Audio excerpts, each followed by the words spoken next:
Okay, so we're back and ready to jump into another deep dive. And today we're looking at some really interesting stuff Yeah. in the world of collectible card games. It's a fascinating time right now, I think. Yeah, we've got, kind of like a mix of those like exciting rumors and potential future stuff, Right. but then also some like real world things that are impacting the market. Yeah, exactly. Like the financial side of it. Exactly. Yeah. So you've sent over a ton of sources.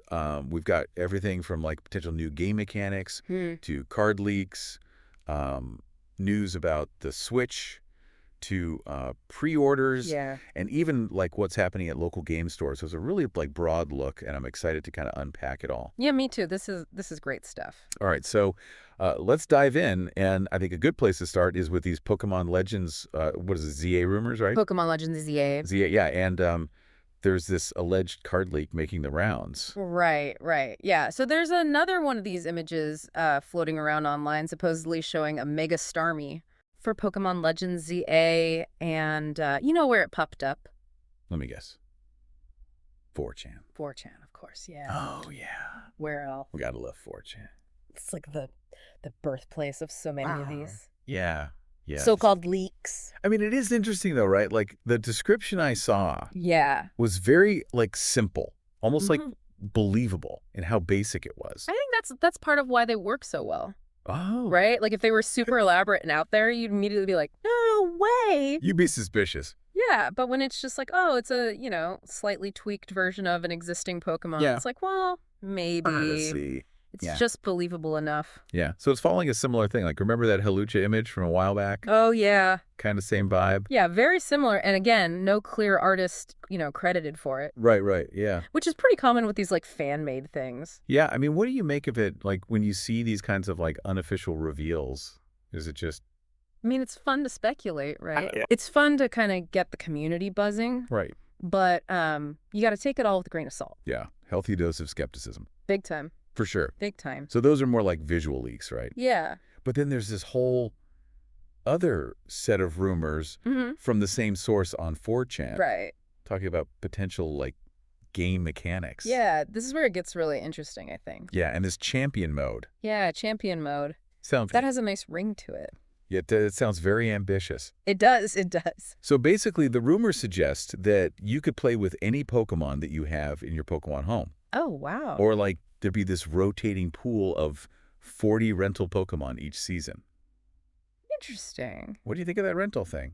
I mean, it's an interesting concept, right? Yeah. It kind of levels the playing field in a way. Yeah, right. Everyone's working with the same limited pool of Pokemon. Yeah, so you're not just like bringing in your like super overpowered team. Right, right. It makes it more about strategy and less about who has, the rarest Pokemon or whatever. Yeah, exactly. And then it goes on to say that there would be this like competitive mode alongside that. Oh, okay. But this is where like some of the details start to get a little iffy. iffy. Yeah. So in this competitive mode, it would be restricted to those same 40 rental Pokemon Okay. with some kind of like battle gimmick All right. that would like change every season. Interesting. So it's kind of like a themed Yeah, themed competitive mode. competitive mode. And then there would be 1v1 and 2v2 battles with full parties Okay. of 6 Pokemon. Okay. So like they're really thinking big here. Right. Yeah, it sounds very ambitious. And here's the detail that like the rumor source themselves flags as potentially unrealistic. Oh, boy. All Pokemon in this mode would be set to the same level and would have perfect IVs. Oh, wow. Like perfect IVs. That is a big one. I mean, for people who don't know, IVs are those like hidden stats that really affect a Pokemon's. Right, their potential in battle.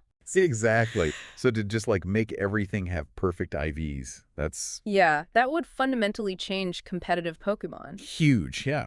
So many strategies rely on specific IV spreads, to optimize for certain things. Yeah. Like speed tiers, Yeah. damage calculations. It would be a completely different game. It would. Yeah. So that's the part where I'm like, okay, is this Yeah, I'm with you, though. legitimate or is this like Someone just like having fun with us. is someone's wish list? Yeah, exactly. But the rumor doesn't stop there. Oh, no. There's more. So there's also this gym battler mode, Okay.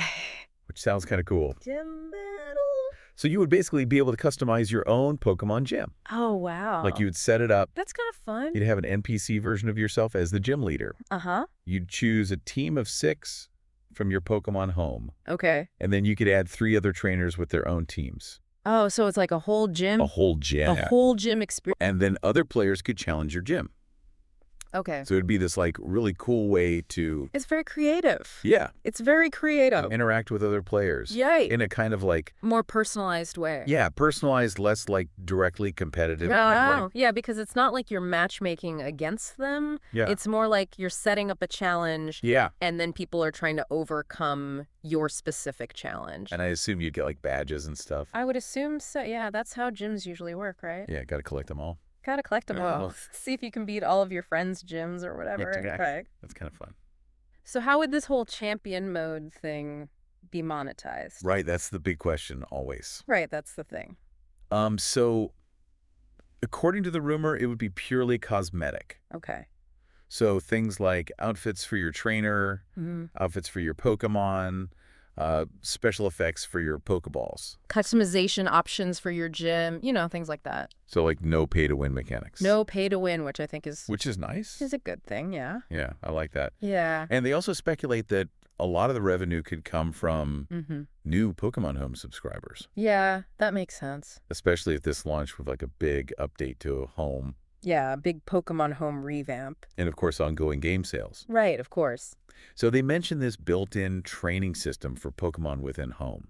Oh, interesting. Which I think a lot of people who use Home would be happy about. Yeah, I think so too. So you could potentially train your Pokemon within Home through this battling system.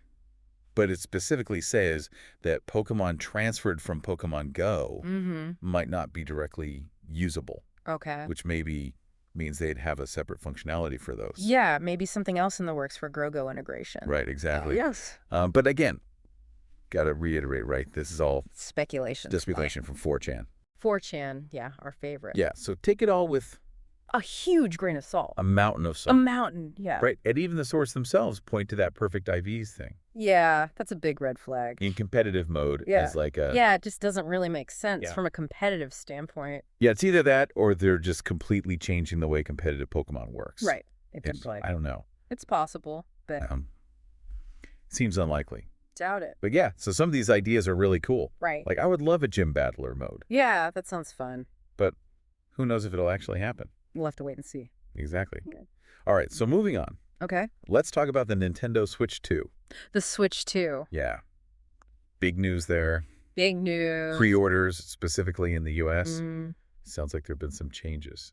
So the big thing here is that Nintendo has reportedly decided to delay the start of pre-orders for the Switch 2 in the U.S. And these were initially expected to begin around April 9th, 2025. Oh, so this is not a rumor. No, this is coming from like reputable sources within the industry. Oh, wow. So they're actually delaying it. Yeah, it seems like it. What do you think of that? It's interesting. Wow. Especially in such a key market. Yeah, the U.S. is huge for Nintendo. Yeah. So to delay pre-orders there is a pretty big move. Yeah, and the reason they're citing is the turbulent financial situation, in the U.S. In the U.S., yeah, and the need to kind of evaluate the impact of tariffs. Right.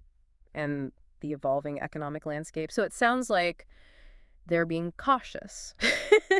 Yeah, it seems like they're trying to play it safe. Which makes sense in this climate. Yeah, for sure. But even though they're pushing back the pre-orders, the actual launch date for the U.S. is still June 5th, 2025. As of now, yeah. Okay, so it seems like it's more of a... Yeah, more of a strategic thing with the pre-orders than like a delay with the actual launch. Yeah. Okay, so the launch is still happening. As far as we know. Yeah. Okay. Yeah. Fingers crossed. Right. But we have seen some pricing information come out for other regions. Mm-hmm. So maybe that'll give us a clue about what to expect elsewhere. So for the standard Switch 2, it's listed as $399. Okay. Or £319 in the UK. Yeah. There's also a bundle option that includes a digital copy of Mario Kart World. Makes sense. For $499 or £395. Okay. And then in the UK specifically, the standalone console is listed at £429. Interesting. Which is a little different from the direct dollar conversion. Yeah, a little bit, yeah. So there's some regional variation there. Yeah, for sure. And then Japan is doing things a little differently with like 2 versions. Right, so they've got a region-locked version. Okay. It'll be available through retail channels for 49,980 yen, which is roughly $334. Okay.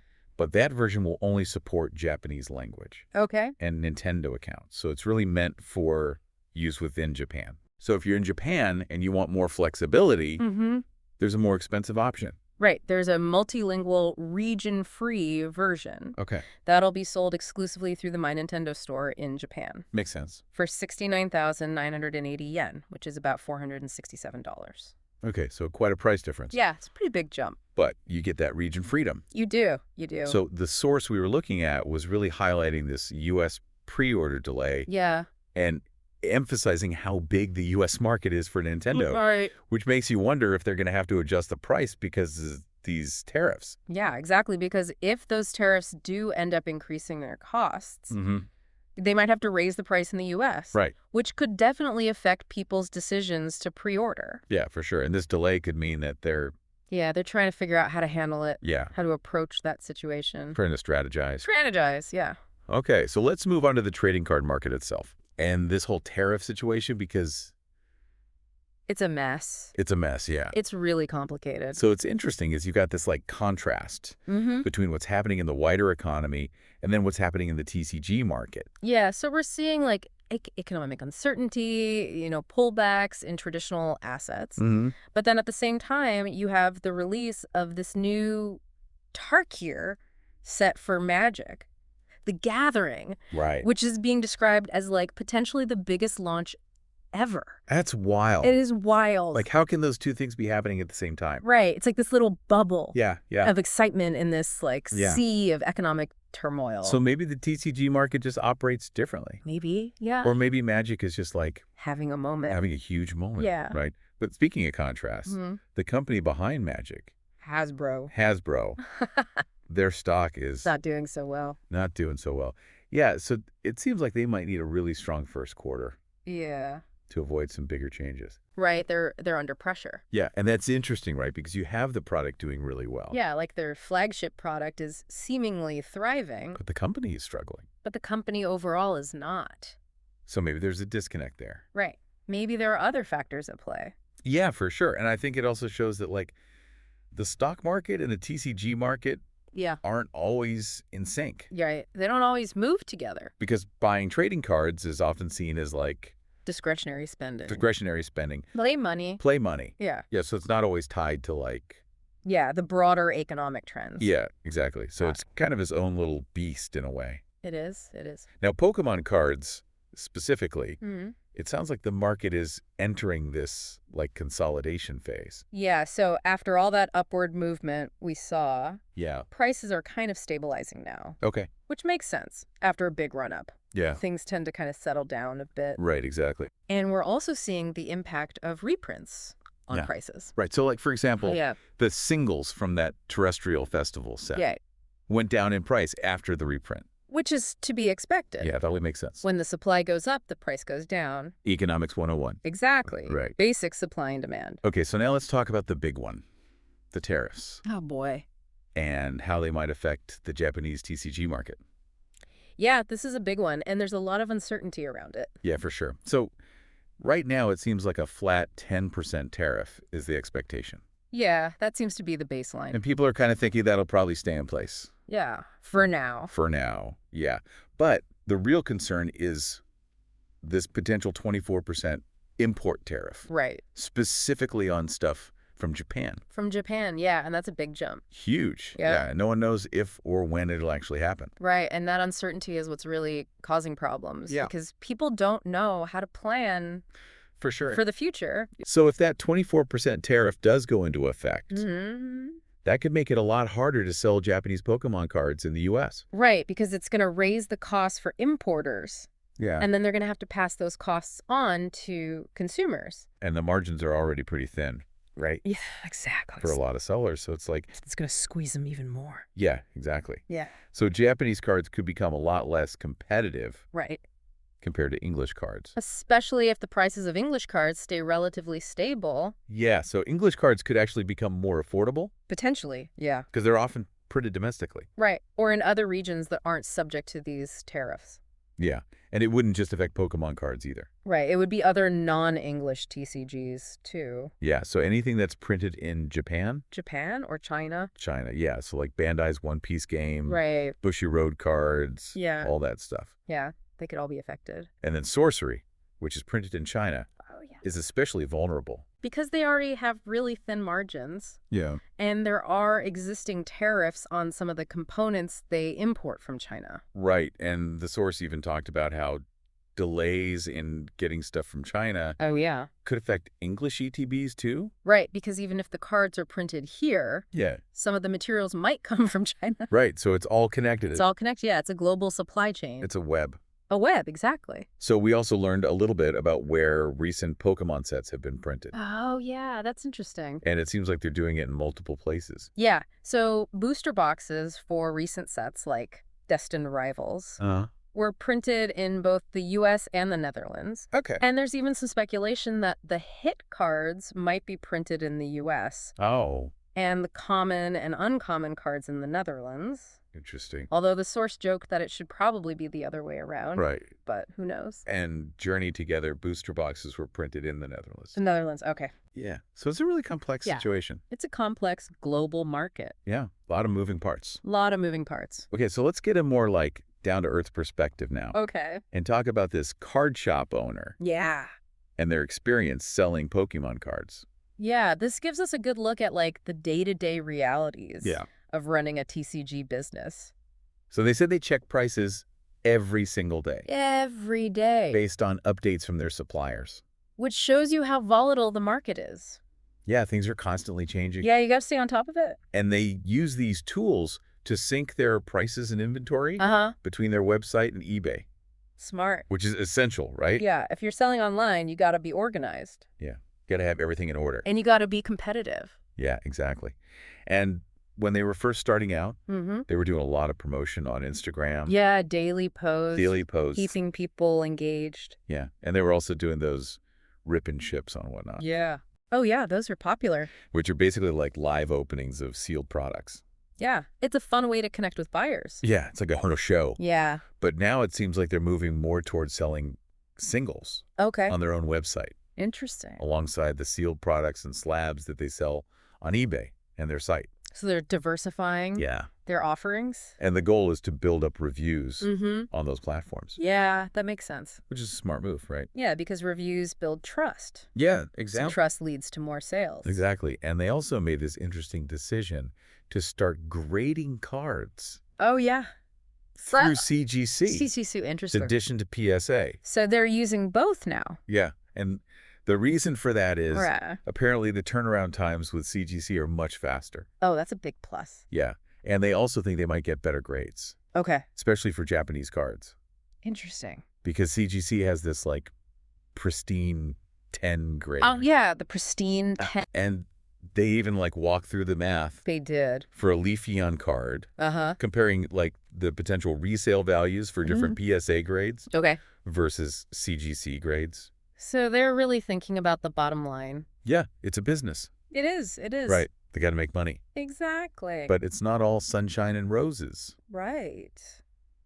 They did mention that they got their first charge back. Oh, no. On their website. That's always a risk with online sales. Yeah. Unfortunately. It's just part of the game. Yeah, you got to be prepared for it. And they also talked about inventory management. Right. Which is like this constant balancing act. The juggling act, for sure. Of like restocking popular items.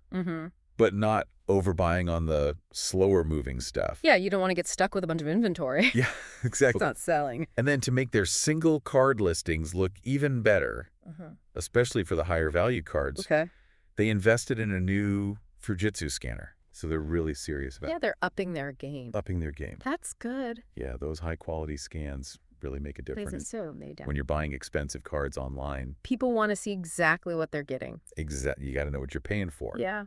And they also mentioned the tariffs again. Oh, yeah, those tariffs. Yeah, saying that they're worried about how it'll affect their future orders. Right. So they're actually reducing the quantity of items that they list for sale.